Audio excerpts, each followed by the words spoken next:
So for today's video mga kaon, narestanan mga kaon na yung puntag o mayong magtong lawas mga kaon. So niata sa atong area no, fiction. Muna atong go, then yan na ito sa pagputol mga kaon. Ilinya na para maktaro na ito, pila ka box yan. Ipakita na ito tanan posisyon ni mga kaon no. Nya. Sundin lang ko yung mga kaon. So kung nakita nyo na mga kaon, unti-unti na siya na nalaghan mga kaon no. So ipakita na ko ninyo sa inyo pag ang posisyon ni patapos mga kaon. So, mga na mga gaon. No. Ato na pakita mo muna ako sa sunod nga posisyon na. So, kulati diya po ninyo.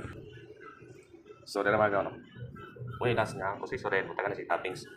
Ya, ingani siya po mga gaon para mahimo sa inyo nana. So, kuyo diya po ninyo. Kaya para makita ninyo ang kabubuhan ani nga proseso. So, kagad lang mga gaon. So, dala mga gaon, mao na ni siyang posisyon mga gaon. Kumbay na. So kapingan ako na mga gaon, last na ako na nga tirada.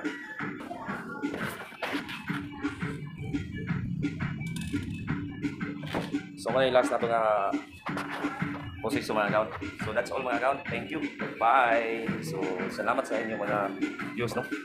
So dire lang mga gaon, mayong buntag. Bye.